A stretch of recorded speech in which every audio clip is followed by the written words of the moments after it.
एक बार माँ दुर्गा की एक सेविका ने कहा, हे माता, आप तो दिन भर मूर्ति बनकर खड़ी रहती हैं। आज एक दिन आप मुझे मूर्ति का रूप दे दीजिए और आप आराम कर लीजिए। माँ मुस्कुराई और बोली, ठीक है, पर एक शर्त है। मंदिर में जो भी आएगा, चाहे कुछ भी कहे, तुम्हें बस सुनना है, जवाब नहीं देना है। सेविका ने सहमति दे दी। माँ दुर्गा ने सेविका को अपने जैसा रूप देकर मंदिर में खड़ा कर दिया। सुबह सबसे पहले एक व्यापारी आया, माँ को प्रणाम किया और जैसे ही बाहर निकला उसका बटुआ गिर गया। सेविका बहुत बेचैन हुई। मन हुआ कि उसे आवाज देकर बटुआ लौटा दे, लेकिन माँ की शर्त याद आई और वह चुप रही। कुछ देर बाद एक गरीब आदमी आया। उसने माँ से प्रार्थना की, माँ, मेरे बच्चे भूखे हैं, कुछ मदद करो। तभी उसकी नजर गिरे हुए बटुए पर पड़ी। उसने बटुआ उठाया और माँ को धन्यवाद देकर चला गया। इसके बाद एक नाविक आया और बोला, हे माता, मैं 20 दिन के लिए समुद्र यात्रा पर जा रहा हूं, कृपा करना। जैसे ही वह बाहर निकला, पुलिस आई और उसे बटुआ चोरी करने के इल्जाम में पकड़ लिया।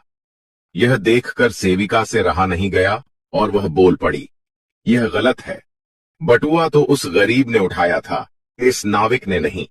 रात को माँ दुर्गा लौटी।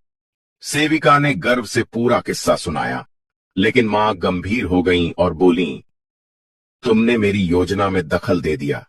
वह व्यापारी बेईमान था। उसका बटुआ गिरना उसके कर्मों का फल था।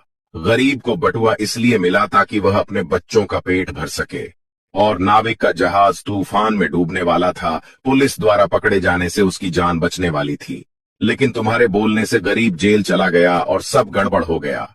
माँ ने कहा, याद रखो, जो भी होता है उसमें मेरी योजना होती है। तुम्हारी नजर से उस पल की सच्चाई दिखती है, लेकिन मैं संपूर्ण समय और कर्मों को देखती हूँ। इसलिए जब भी तुम्हें कुछ गलत लगे, समझ लेना कि वह तुम्हारे भले के लिए ही हो रहा है। हर हाल में मुझ पर भरोसा रखो। निष्कर्ष कभी कभी जो हमें गलत लगता है, वही वास्तव में हमारे भले के लिए होता है।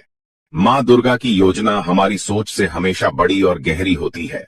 इसलिए हर परिस्थिति में माँ पर विश्वास बनाए रखना चाहिए, क्योंकि जो भी होता है वह हमारे अच्छे के लिए ही होता है।